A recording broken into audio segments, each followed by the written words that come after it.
Welcome to another episode of In the Name of Service, a podcast committed to sharing the untold stories of those who selflessly serve. Each episode features an interview with men and women who have been called to a variety of service-focused roles, such as the military, law enforcement, ministry, volunteering, and more. You aren't likely to know the names of the individuals you meet here, but our hope is by the end of our time together, you'll not only know their stories, but possibly be inspired to write your own in some way. Humble in nature, but strong in character, these everyday men and women showcase what it is to truly be a servant. We're glad you're here. Now here's your host, Dr. Barb Thompson. Welcome to another inspiring episode of the In the Name of Service podcast. Today, I am just excited that you're here to listen to another fantastic real story. Today, I get to introduce you to Isaac Lee. He's a lieutenant colonel retired from the Marine Corps, and he was a combat aviator and now turned author of the recently released book, Hangar 4, which I've had the privilege of reading. I know you're going to enjoy the book and this conversation. So without further ado, Isaac, why don't you tell us more about yourself? Hey, thank you first and foremost for having me on. I really appreciate it. And I'm definitely excited to talk about the book and some of the things we'll get into today. My personal background, I grew up in Lubbock, Texas, which is a smallish West Texas town, home of Texas Tech University. My dad was a high school coach. He coached football and baseball, so he was a local celebrity of sorts when I was growing up as a kid. My mom was a teacher. It was just a great background, to grow up in. Our family was very focused on sports growing up. I ultimately ended up going to school at Texas Tech. And honestly, I went to college really just because I thought I was supposed to, not because I had some big idea about what I wanted to be when I grew up. And over the course of my time in college, I kind of slowly started thinking about the military. And then the summer after my junior year of college, I was at my parents' house one night and I was talking to my dad in the driveway, which is kind of where he liked to hang out in the summer at nighttime. And you could see the aircraft, the T-37s in the Patton at Reese Air Force Base there in Lubbock from their driveway. And we were having this conversation about, I don't really like what I'm studying in school. I don't know what I want to do. And he started pressing me a little bit, well, what are you going to do? And sort of on a whim, I just looked at those aircraft in the pattern over there and said, you know what, I think I want to be a pilot in the military. And as off the cuff as that seemed at the time, I know he thought I was probably crazy for saying it out loud, but in that moment, I just decided that's what I want to do. And I frankly knew almost nothing about it. So from that point forward, I just started doing the homework and digging in and figured out, hey, how am I going to do this? And next thing I knew, I was heading to officer candidate school with a flight contract for the Marine Corps. Thank you for that story. I really appreciate that story for so many reasons. But one is just that as a young person, someone might be thinking, my life is a mess. I don't know where it's going. I don't know where I'm headed. And I just want to tell that person that our lives often start out a little messy. We don't know where we're headed, but certainly that doesn't take away from any of our potential. Yeah. What do you think are some early experiences or relationships that really shaped you into the person that you've become today, or maybe even the person with the characteristics that allowed you to pursue hard things? Yeah, it's a great question. And I can tell you exactly what those things are. So in my case, growing up as a coach's kid, my dad also made time to coach me. So from a very young age, I was getting exposed to two things simultaneously, or a bunch of things simultaneously. One was I spent all of my spare time hanging around up at the high school watching him coach his teams. So I didn't realize it until much later, but I was getting an example of how to lead and how to be a great leader in an organization at a pretty young age. And then as an athlete, and the way he coached me, his focus was always on, work ethic, competitiveness, be a great teammate, physical toughness. But the most important lesson that he came back to continuously from the time I can remember was mental toughness. And that's the term that he used. And there were a lot of layers to that. But mental toughness, as an athlete, and it really applies to any high performance occupation, as an adult, right? Whether you're an elite athlete or an aviator or, in the military, first responder. But it was really about that mental clarity, focus, attention to detail, and just being able to be in the right headspace in the biggest moments. I started learning that and cultivating that, frankly, on a little league field before I was 10 years old. And that really came in handy later. So by the time I entered the military, all of those things were already kind of inherent in me, and they came in very handy, and they were directly applicable to all the things I went on to do as a combat aviator. That's so cool. And I actually, if you don't mind, I just want to camp out here for just a second, because I'm sure other parents will be listening, like myself. I have 2 young boys and a daughter, thinking, I want to be like Isaac's dad. Like, how do I make it make sense? How do I instill these characteristics, this mental toughness into my kids so that I know they can take it forward with them with anything they choose to pursue? So obviously something he did made sense to you. You found value in it, even as a child. Do you have any specific examples of how your dad did that? I did take to it, but he was always able to give me tangible examples. And really the way he framed it was very simple in the early stages was, hey, if you're pitching in the Little League game and you're pitching against the best hitter in the league, if you're more mentally dialed in than that kid is, you've got a good chance of getting him out. So it was just about this total focus and concentration, and I'm going to throw this pitch exactly where I want it to go. And I'm not going to get flustered if the umpire calls it a ball when it was really a strike, because I have to reset for the next one.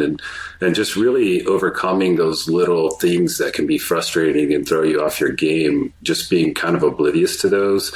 And so he was able to provide me with examples early, and then I was literally go out there and test it and see that it worked. So I became a believer really quickly that as long as I could stay in that right headspace, that I had a good chance of doing well. Yeah, sometimes it's just about being there in the moment for all those moments and just breaking them down piece by piece.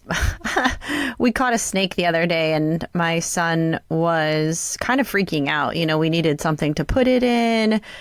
He at first didn't know if the snake was dangerous. And it was just one of those moments I actually kind of thought about you and the things that you were taught by your dad and instilled in you early on.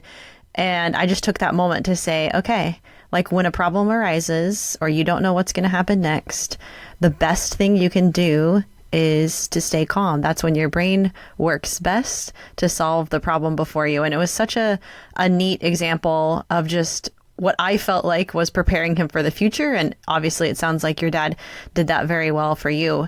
Now, skipping forward many, many years, thinking about your time in service, and this is kind of an impossible question because there's so much that's contained in a life of service of so many years. But as you reflect on it now, what stands out as being most significant for you? Well, the most meaningful and rewarding part, honestly, for me is really the people and the relationships that I developed along the way. I mean, you start out as a young guy and, I want to be a Marine, I want to be a pilot. And I quickly realized that really wasn't what it was about. It really, for me, became about the people to my left and right, my fellow Marines and other service members, the people that I was in there doing it with. And I talk about that a little bit in the book. We talk a lot about the enemy and the mission and all these things, but that's not why we were doing it. We were all doing it for each other. And those bonds and friendships and relationships were the thing that ultimately meant the most to me and will always mean the most to me from that experience, for sure. I love that. And it's so visible throughout your book because the same people keep showing up, time and time again. At first, when you're reading it, you don't know when they're going to weave in and out of your story, but you quickly recognize how important these other people are, even, kind of on your conquest to be an amazing pilot and go to combat and all these other things. It's like those people brought a level of joy and motivation to keep you going rather than just kind of relying on accomplishments that you might have all on your own. Totally. That was always the thing that was really like filling up my cup, if you will, as I went through that whole adventure. So let's talk about the flip side of your service, if we can, for a moment. And I don't know what you are going to say to this question, honestly. What do you think was we've kind of heard about, and you even use the word adventure, which I love, the adventure of it all and the excitement and the amazing people. On the other hand, though, what for you was most difficult during your years of service? I think the thing that became the most challenging was really, I kind of thought of it as existing on two different planets, where on one planet, you're this combat aviator, warfighter, and I kind of turned into somebody I honestly never thought I really could be, or wouldn't have thought beforehand that I could be. But at the same time, I still had this expectation for myself mostly that I was supposed to also just be this normal, regular, sane husband and father, at home. And it was really hard to even attempt to transition back and forth between those two worlds at times for me, especially once the war really got going and I did my first couple of combat deployments. I kind of evolved into this person with this mindset that was very necessary for me to be that guy in the aircraft and in combat. But it really became almost impossible to just not be that guy 24 hours a day, 7 days a week, 365 days a year. It wasn't a switch I could flip and turn it off. And that definitely caused difficulties and challenges for me in my personal life. But I believed wholeheartedly that that was very necessary for me to stay there once I was there, because I honestly just came to believe like that is my best chance to keep myself and everyone else around me alive. So even if the trade-off was some, call it damage in your personal life, then it was a trade-off you had to accept because the alternative was too dangerous to explore. At the time, it felt to me too dangerous to explore. Like I was concerned that if I figured out a way to, say, turn that off or flip that switch, that I wouldn't be able to flip it back. And that could be a literally fatal mistake. So I won't say I struggled with it, but I was aware of it. Like I became increasingly aware of it. And ultimately that led me to become progressively more introspective over the course of my career, just in my own head. Like, how are you able to do this? Can you turn this? Will you ever be able to turn this off? What is it about this that you're attracted to and like? Because I did really like it. Like, almost to the point where, I talk about it in the book, like it became an addiction, for lack of a better way to put it. It's like all I wanted to do. But I knew at the same time, I had this expectation for myself and from other people to sort of be a different person at times. And I just couldn't quite do it. And so that was really difficult. Right, right. And we'll get more into your mindset and some of the tools that you used. And I do want to get into that. But first, I just want to make the distinction of like when you say danger, you're really talking about the responsibility that you had as a pilot to keep people on board alive, not the flip side of that where you were necessarily like a danger, to yourself or other people. Is that right? Yeah, like it wasn't that I was like a danger to my family or acting like, crazy at home or, right. Anything that would be perceived as terribly negative. It was more about just being mentally present, emotionally present, being able to be in those moments, enjoy those moments at home, like really be that connected husband, father that you think your spouse and your children need and want. But I just couldn't emotionally, mentally quite get there. Like I was physically present and I would make an effort, but there was definitely like a barrier and some distance in there where I couldn't really go all the way with it, if that makes sense. Right. And in the book, you use a phrase, you called it a dangerous distraction. You recall this story or time when you were sitting, in the aircraft. It was just prior to a mission and you were having these kind of fleeting thoughts about, your wife and your kids and what you used essentially to shut that down in the moment so that you could be effective in this other role. Could you tell us a little bit about that? It's a beautiful picture of compartmentalization. Yeah. For some reason, I had a tendency to do that right before, call it a big mission. Like, it didn't happen all the time, but it was this thing I was aware of. And just the way it works out on time zones, both Iraq and Afghanistan were roughly 12 hours ahead of San Diego, where my family was every time I was deployed. And it wasn't conscious, but I would always have these few seconds that seemed like when I was in the cockpit, we're getting ready to turn up. I know I'm about to go do this kind of big, high profile mission. You're feeling the pressure and the weight of all of those things. And I would just quickly think about, I wonder what they're doing back home, because I knew, I was 12 hours ahead. And so I'm usually doing these things, after midnight, in the middle of the night.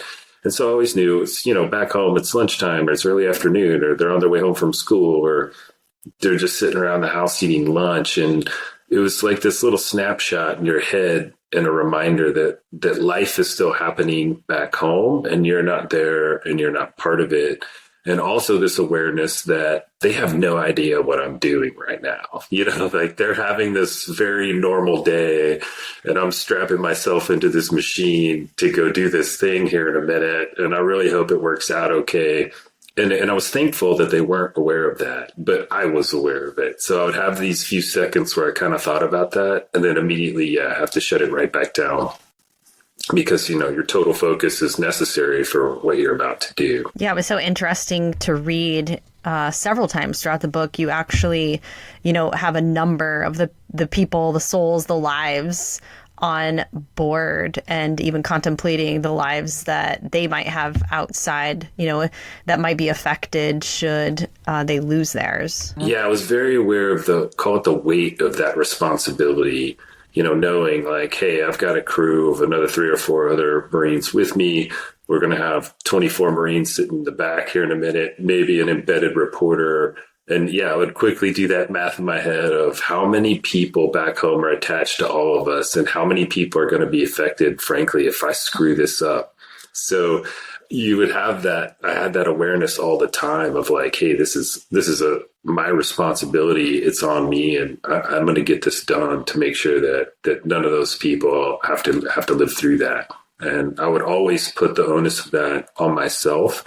And I was okay with that. Like, I was comfortable with that responsibility, but I was very aware of it. Surely the weight of it sounds really outstanding, the responsibility, almost like there's this expectation of perfection, even though, that's really not possible. Not only because people aren't perfect, but there are just, missions don't always go as planned. There's everything that you can control for, and then there's all of those extraneous variables that you can't control for, and then sometimes you do make mistakes.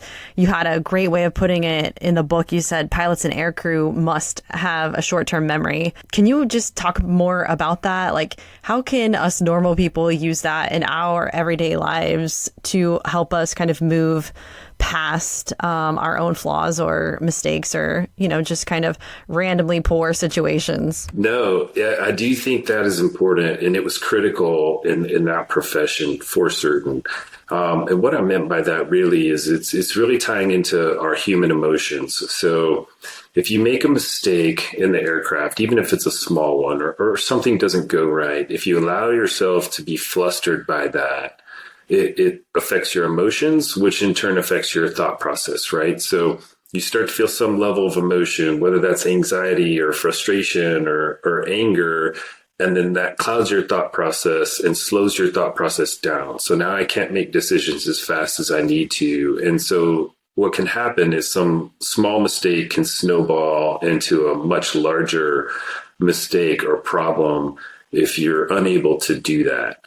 So, but the same also applies to positive things. So if you start thinking, hey, I've got this all figured out, or this is going really well, I'm going to relax a little bit, the same thing can get you a little bit there. But it was all about really controlling your emotions, clarity of thought. And frankly, it really ties back to, the things my dad was teaching me at a very young age about mental toughness. It's really all about that maintaining my thought process, controlling my emotion, staying totally dialed into the situation.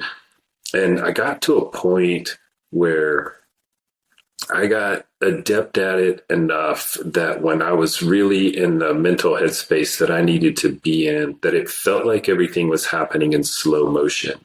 And it wasn't necessarily happening in slow motion, but it was, my thought process was clear enough and running at such a high rate of speed that I was able to absorb, process all of the information, make good decisions in the however much time was available, and continue to execute at a high level. And, that also ties back into, the Marine Corps starts teaching new lieutenants about the decision cycle and the OODA loop when they're brand new lieutenants, for that reason. And that decision cycle, understanding how much time is available, making the most use of that time, and then just being decisive and doing something. But in the aircraft, that OODA loop has to run at hyperspeed because sometimes you only literally have a second. The information just changed. Something just happened. I have to make a decision. I have to make a course correction right now. We were going to do this. Now we're doing that. But if you're calm and your thought process is clear, you're able to do that at the speed that you have to.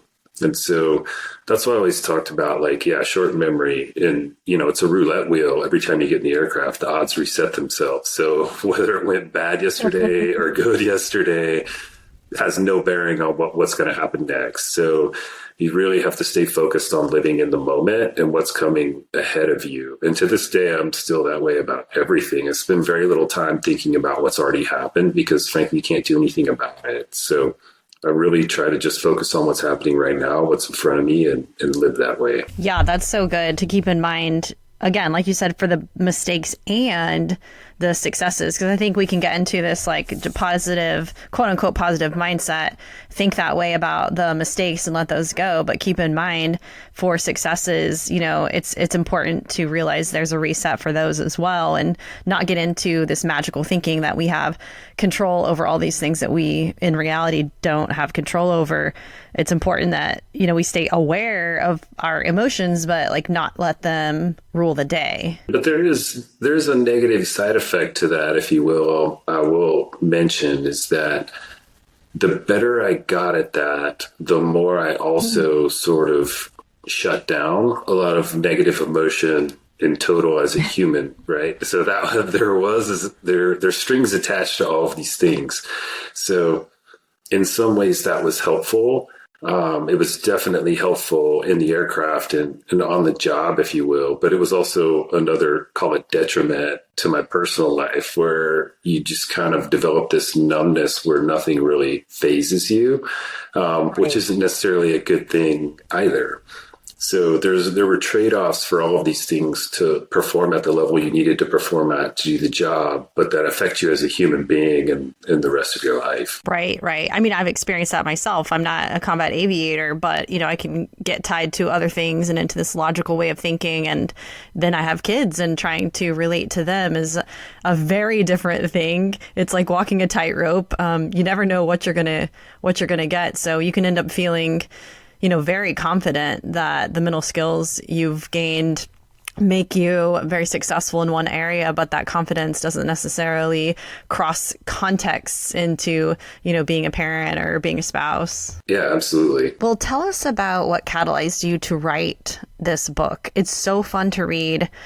And it went by very fast, and I really enjoyed it.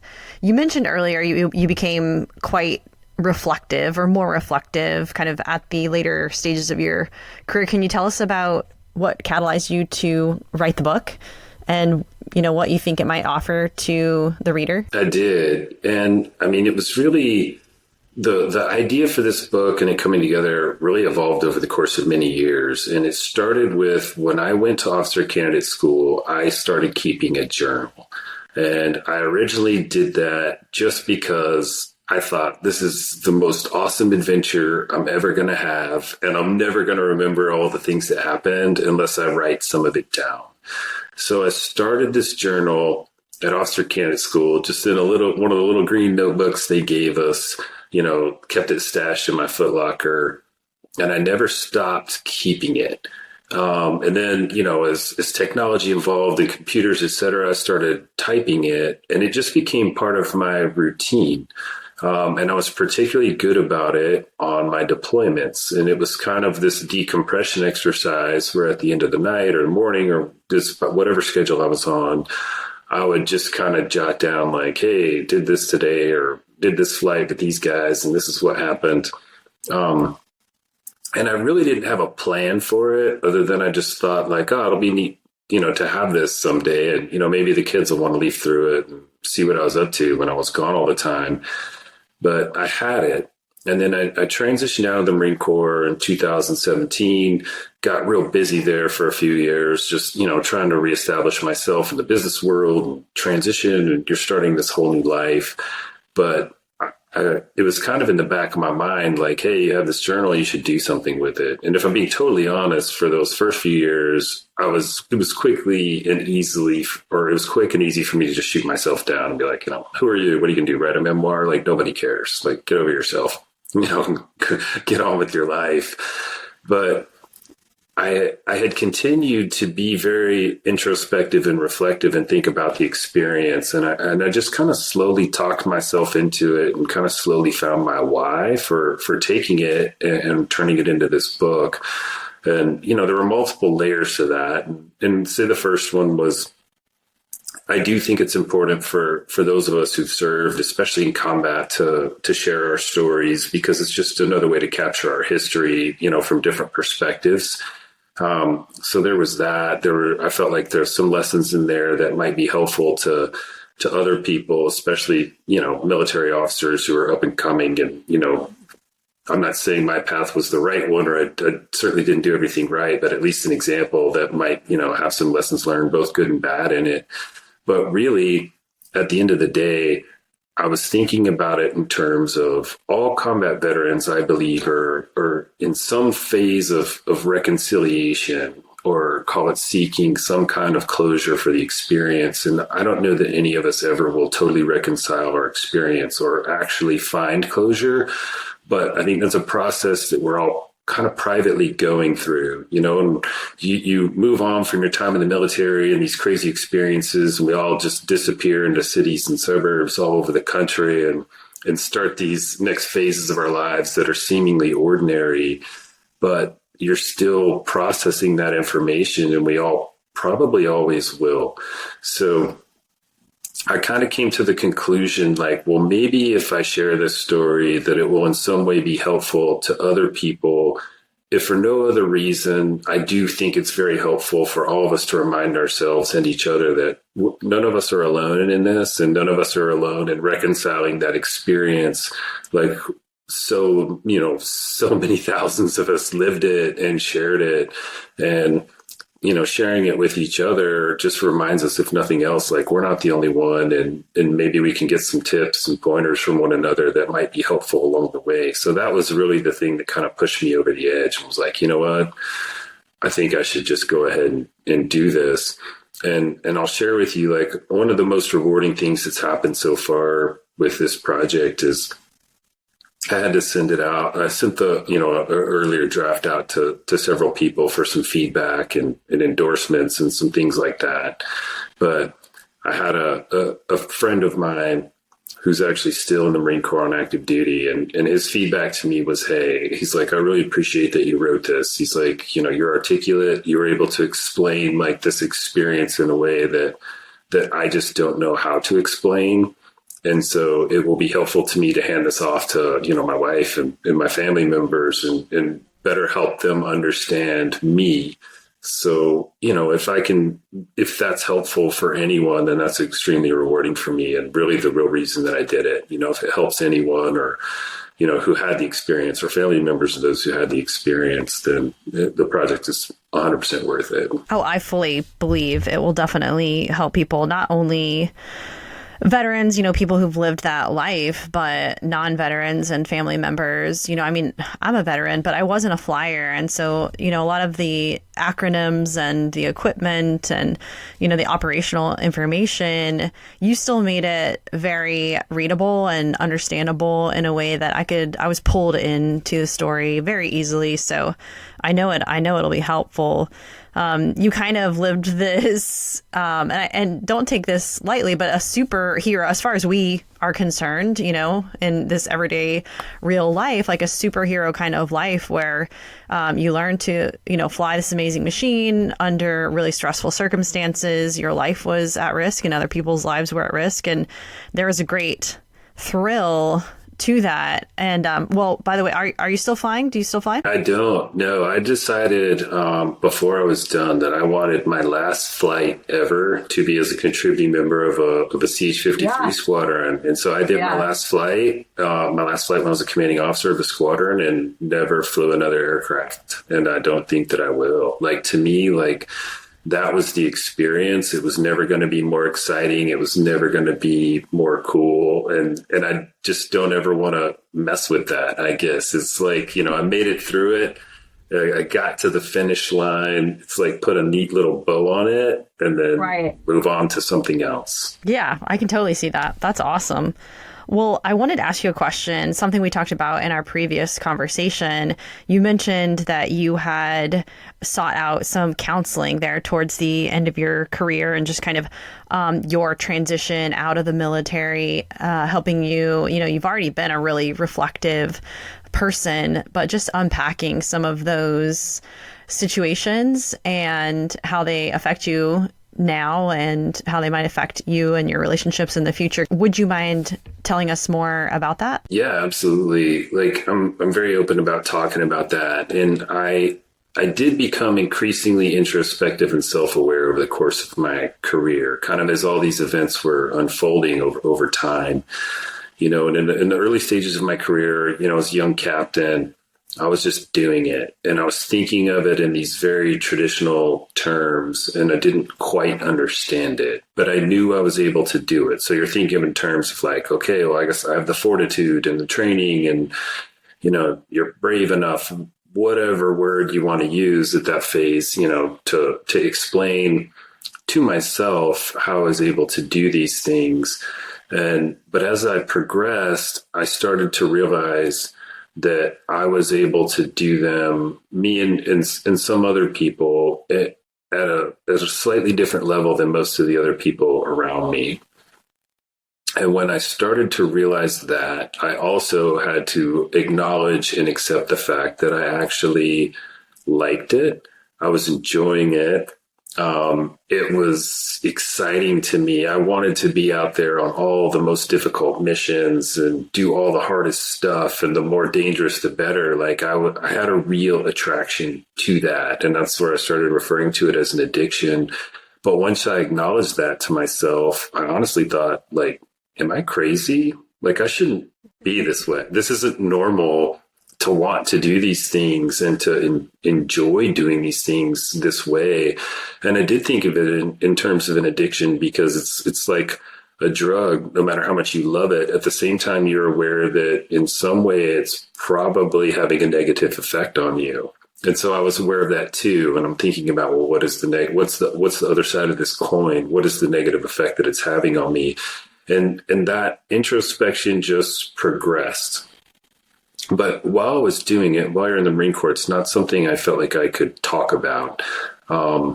Because, in aviation, we have aviation safety councils and human factors boards and all these things. And you don't want to flag yourself per se as someone who's overthinking any of these things, or give any indication that this might be, say, bothering me. And it wasn't bothering me. And at least not in a way that was negatively affecting me doing my job. In fact, it was making me better at doing my job. But I was aware of it from a human perspective. So as I got to the tail end of my career, I was very aware of it. And I had been thinking about it a lot. And I felt like, as soon as I'm done flying, I want to go unpack this and learn about it. I mean, I had a real intellectual curiosity about it. And I really wanted to better understand myself. And I also kind of wanted to just know, like, are all of these things that I've sort of just internally to myself decided that I believe are true, are they true? And so it was really this kind of journey of self-exploration that I was interested in taking, felt like it was necessary to take. And at the time, I will tell you, I felt fine, or at least what I'd come to know is fine. It wasn't like I was depressed or having rage issues or anything like that. I was a very high functioning person, but I just knew that I'd had all these experiences and all that stuff was in there somewhere. And I felt like it was important to me to learn about it and get my arms around it so that it didn't manifest itself in a problematic way later. I knew there's plenty of people who walk around and assume they're fine. And, then I didn't want to be that person that 5 years later or so, or at some point just went off the rails and everyone's like, oh my gosh, what happened to that guy? He always seemed like he totally had it together. So to me, that's the step I chose to take to start exploring that. And I will tell you, it's the best thing I've ever done for myself. And I'm glad that I did it. And I immediately started learning a ton. And it really helped me start to kind of unpack and really start that reconciliation process for myself. And I don't think that'll ever end for me. I won't ever totally find closure. It's something I'll work on probably for the rest of my life in some capacity. But just having that willingness to explore it and better understand myself has given me the tools to best manage myself, to be what I think of as, the best version of myself going forward, not only for myself, but for everyone around me. Well, I'm kind of going to put you on the spot here because I know I didn't talk about asking you this beforehand, but it's just coming up now because of, actually a conversation I had yesterday. But, you've had all these exciting times. Now you're living kind of a different lifestyle. What are you bored? Like, what excites you now? It's a great question. And it's something that I was very concerned about, honestly, coming out of the military, because I knew I had this, basically what it amounted to, in the simplest of terms, this addiction to risk. I need to have a big challenge. I need to have some risk on the table. I need something to kind of stimulate me. Like anything that's too routine and too boring, I get bored instantly. Right. And this is actually a good one. But so I chose to transition into operations lane of business with small companies run by entrepreneurs. And I'm at my second one now, but I'll never forget this. I was with my counselor about a year after I'd been out of the Marine Corps, and I was basically asking him the question you just asked me, or I was telling him like, hey, I'm worried that I don't have enough risk in my life and that is going to somehow manifest itself in a way that I'm going to, I'm going to do something stupid. I'm going to get myself in trouble. I'm going to go jump on a motorcycle one day and go 120 miles an hour down I-15, and it's not going to work out well. And honestly, he just started laughing, and he's like, you don't even see it. He's like, you're so ingrained in this, you don't see it. And I was like, what are you talking about? And he's like, you did the riskiest thing you could do. He goes, you departed the military at a time when that was the safest option. The safest option for you is to stay in the military, get promoted one more time. You're established. You would be at a level where you're done getting shot at and doing crazy things. He's like, but instead you decided at that point to get out and go work for these young, unpredictable entrepreneurs and call it a profession and a job that could disappear tomorrow, that could totally backfire. And you're sitting here complaining that your life's too boring. He goes, you don't realize how much risk you still have on the table. Like you naturally gravitate towards it and don't even see it. Like you're swimming in it still all of the time.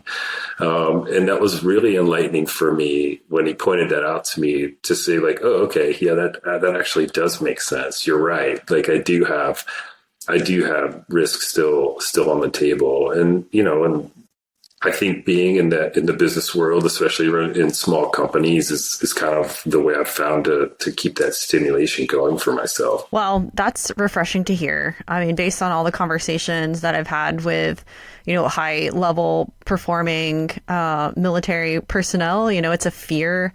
It's a common fear. I'll just say it's a common fear that there's this expectation to be this quote unquote like normal dad and husband. And so I just want to say, like, there is no such thing, right? Like you can be the dad that you want to be. You can be the husband that you want to be in a way that's personally, significant to you and the people that you care about. Yeah, for sure. And I am 100% guilty of staying way too busy for my own personal good. I work a lot. I do a lot of volunteer work for nonprofits that work with military and veterans. I mean, somehow I made time to write this book.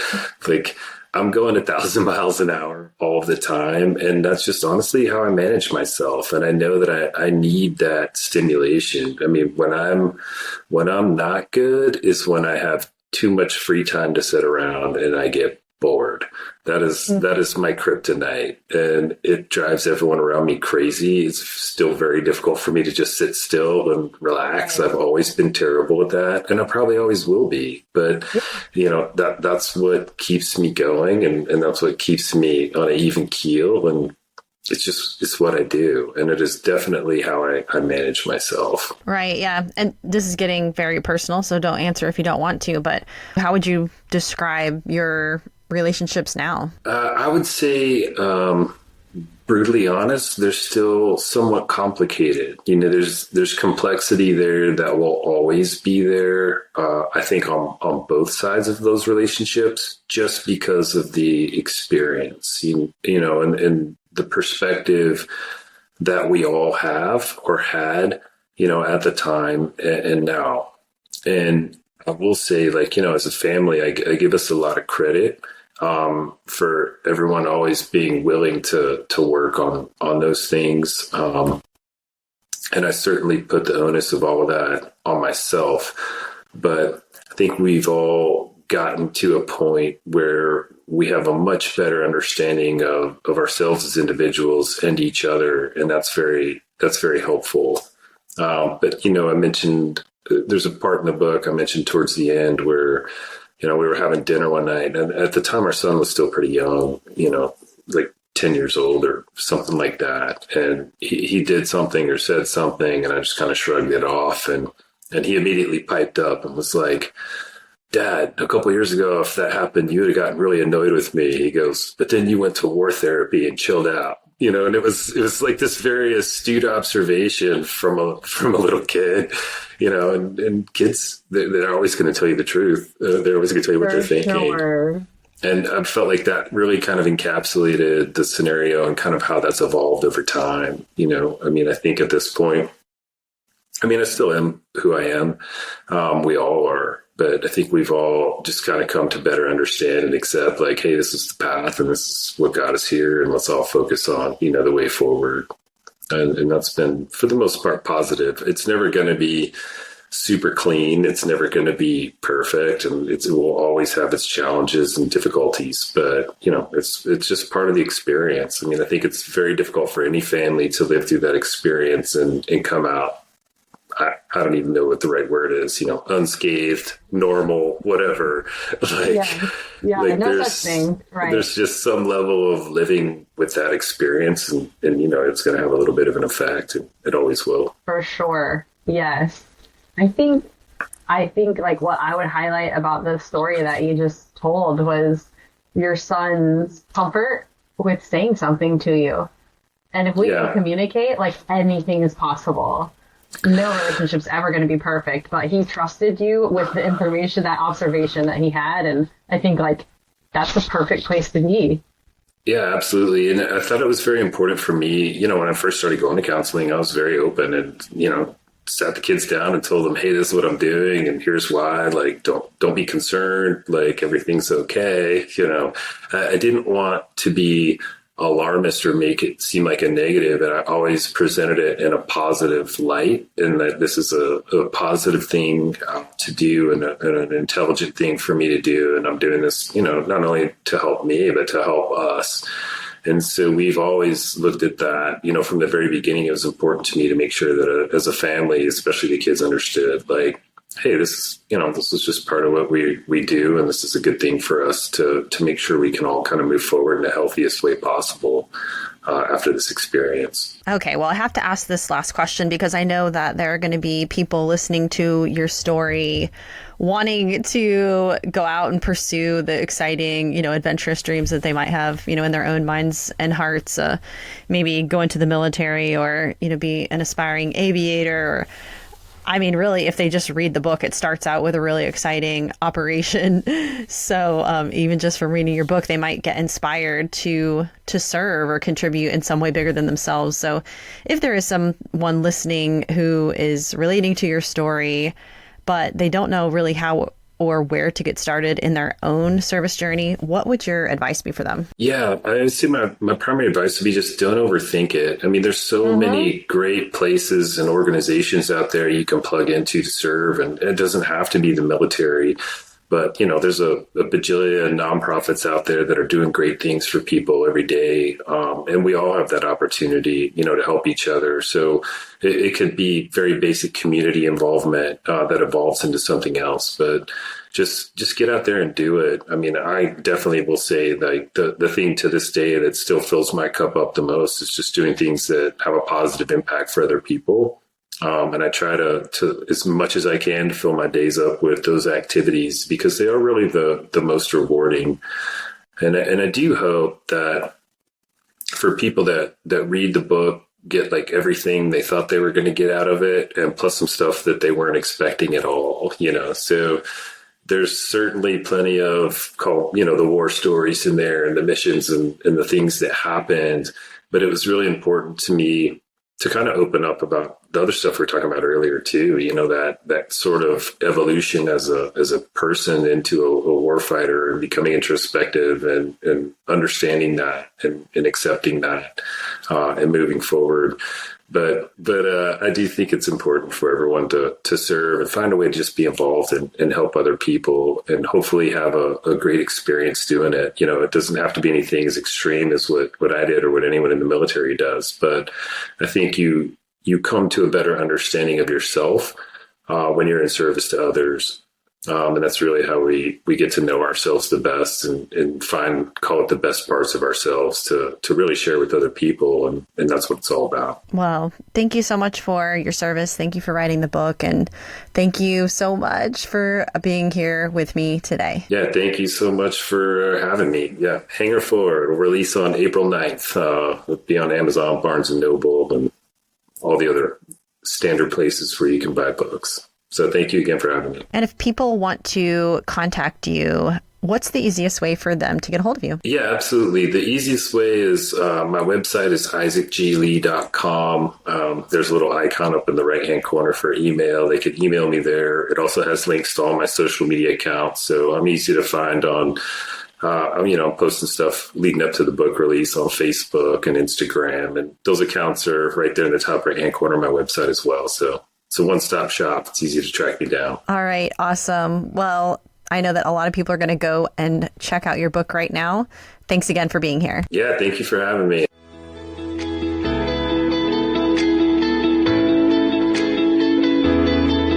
Hey, everybody. Thank you for joining us for another incredible episode of In the Name of Service. If you enjoyed today's episode, please like and subscribe. And of course, feel free to share with those you feel would like to be inspired. Have a difference maker in your life that you'd like to see featured? Reach out to Dr. Barb Thompson at inthenameofservice@gmail.com. We'll see you next time.